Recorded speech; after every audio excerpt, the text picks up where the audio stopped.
Next, I'd like to turn it over to Ellen Jaycard. She spent her career managing natural areas in Indiana, working for the Department of Natural Resources, U.S. Forest Service, and the Indiana chapter of the Nature Conservancy before retiring in 2016. A major focus of her work was to address the threat of invasive plants to forests, prairies, and wetlands. When the Indiana Invasive Species Council created the Invasive Plant Advisory Committee in 2010, she led it until she retired in 2016. Now she chairs Monroe County Identify and Reduce Invasive Species, which works to reduce the impact of invasive species in Monroe County, and is the president of the Indiana Native Plant Society. Ellen, we are so happy to have you joining today.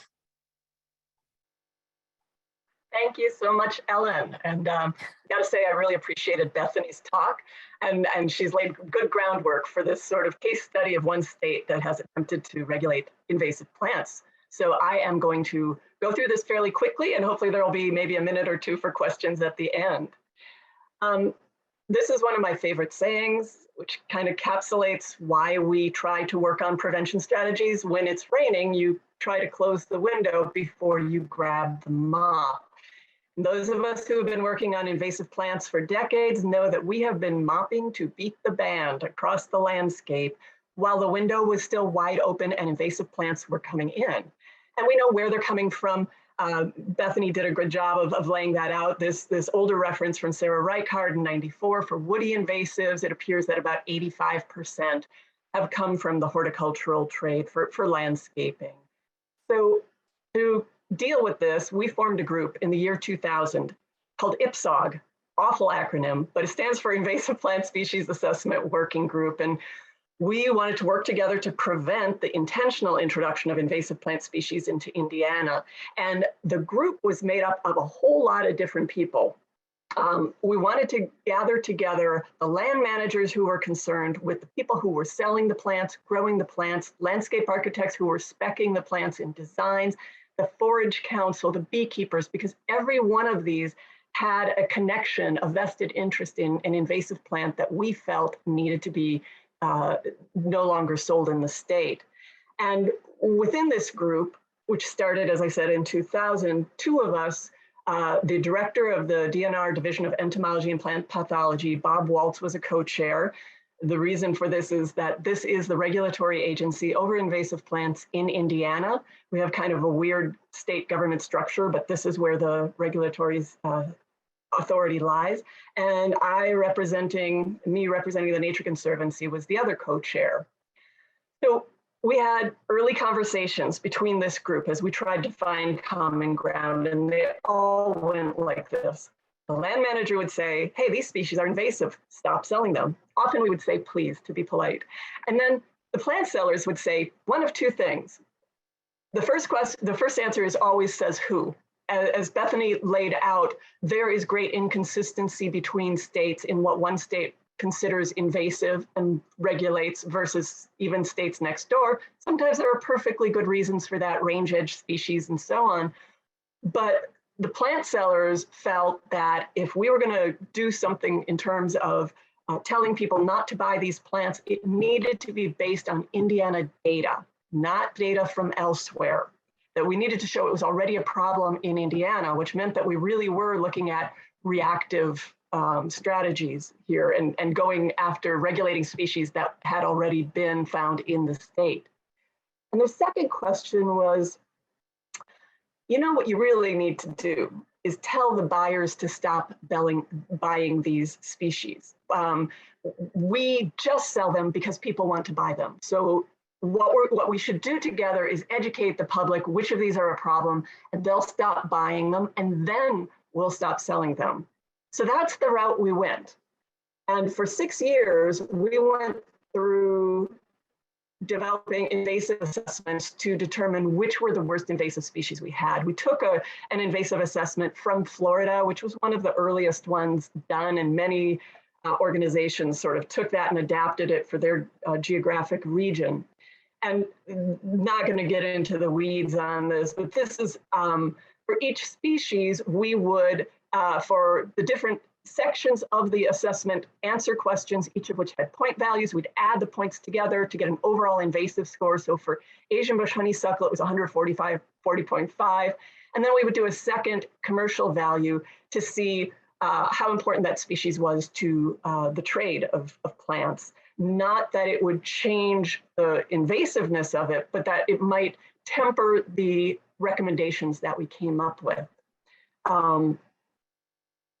And so we came up with a whole series of plants that the recommendation was do not buy, sell, or plant. Just they should be out of the trade completely. And those actually include glossy buckthorn, which is technically regulated in Indiana now, but there's kind of an asterisk on it. And if we have time, I'll explain what happened on that, but it is in the rule that was passed and implemented.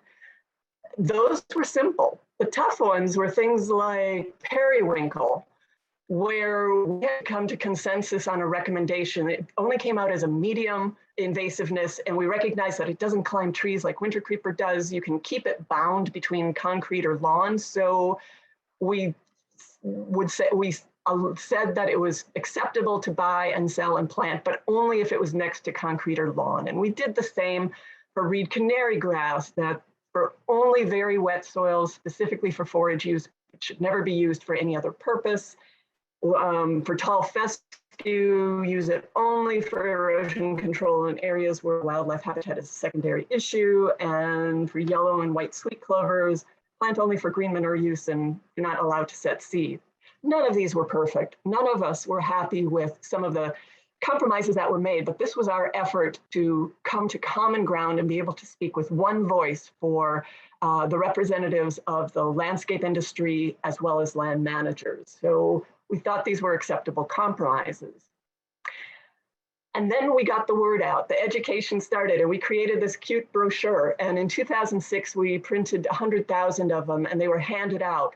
And in the next 2 years, we did dozens and dozens and dozens of talks sharing this information to every outlet we could find where people would buy plants, trying to really focus in on the master gardeners, the garden groups who were the big plant buyers.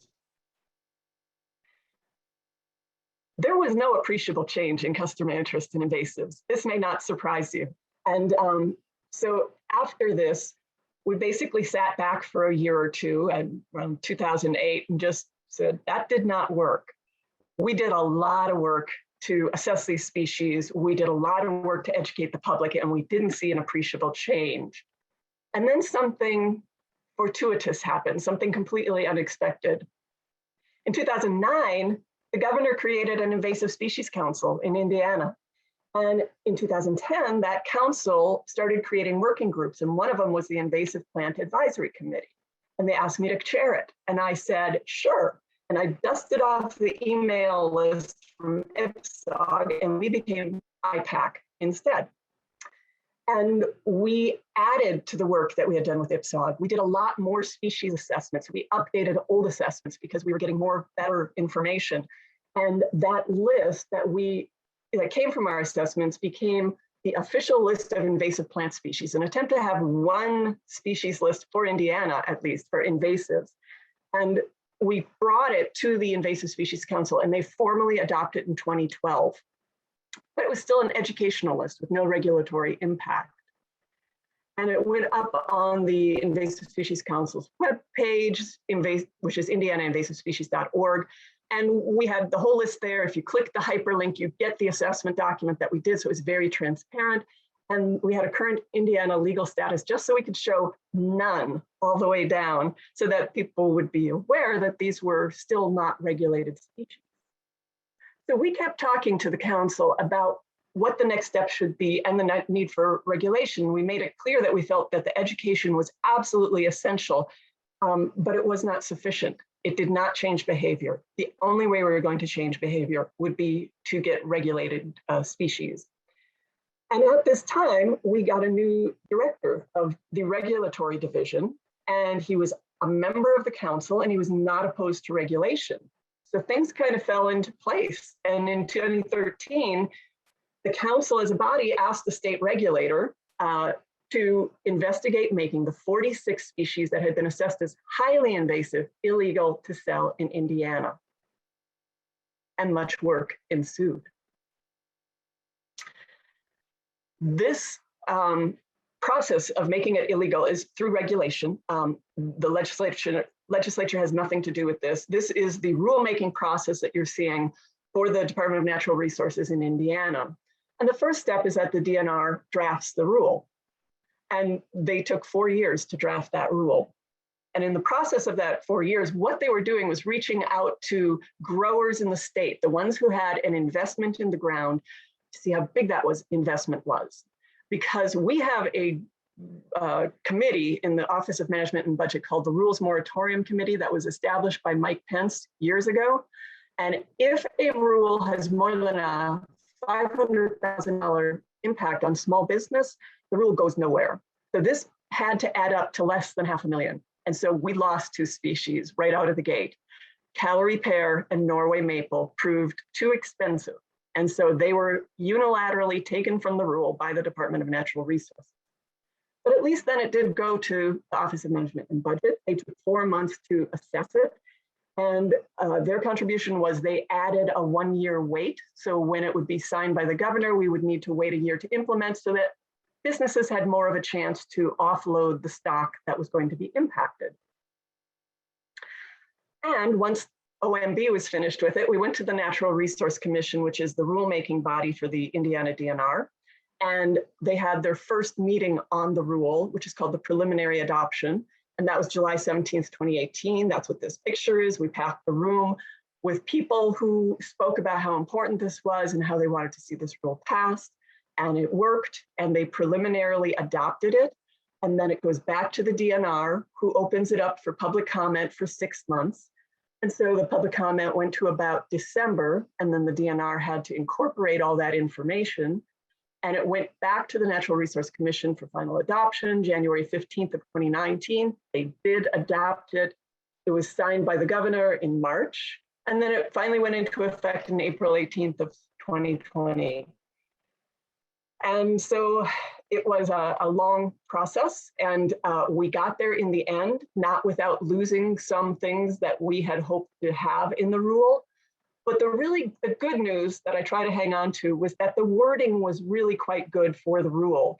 The restrictions are severe. Those 44 species that were listed, a person may not sell, offer or grow for sale, gift, barter, exchange, or distribute a species, can't transport or transfer it, and can't introduce a species. So it's a very complete prohibition on the species from trading them. You can still have them on your property. That is not prohibited. You just can't dig it up and give it to someone. And fortunately, we also have a very strong nursery inspector staff who have regions around the state and have actually done a great job of implementing this rule with citizens letting them know when we see something illegal, they will go out and take care of it. So that new list is now in place of the old one, still at that same website. And of course, it's never over. If you remember that this started in 2013, the rulemaking process. So the list that's in the law or in the rule is 8 years old. And since then, we have assessed many more species. Old assessments have been updated with more information. We have a new educational list. This is added onto the invasive plant list that's on that website, but they're not part of the regulation. We have, through the council, asked that the rule be amended with these new, more highly invasive species. And so stay tuned. That is where we're at. And I know that was quick, but please, if there are any time, you can ask me questions or I can answer them in the box. Thank you, Ellen, for that great kind of history on what you've done, the work that your group has accomplished there, and clearly a lot of work. So, just recognizing that, it's interesting to see how different states approach this question. And here in Kentucky, we are at the raising awareness state, trying to get people aware of these invasive plants so that they don't buy them and they don't promote them and they manage them. And so, many of our other speakers today are going to be talking about that. They're going to be talking about, great native alternatives and using natives to some of the invasive plants that are more commonly used in landscaping, as well as some new invasive species to have on your radar. But really appreciate you sharing with us what has happened there in Indiana. Kudos to you all for your work. And I think we're going to move on to our next speaker right now. But if you have questions for Ellen, please put those in the Q&A. I don't see any at the moment, but if you do have any questions, please put those in the Q&A, and hopefully you can stick around and answer a few as they come up. I know that we can learn a lot from what you and others have done in this realm. So again, appreciate you joining us today.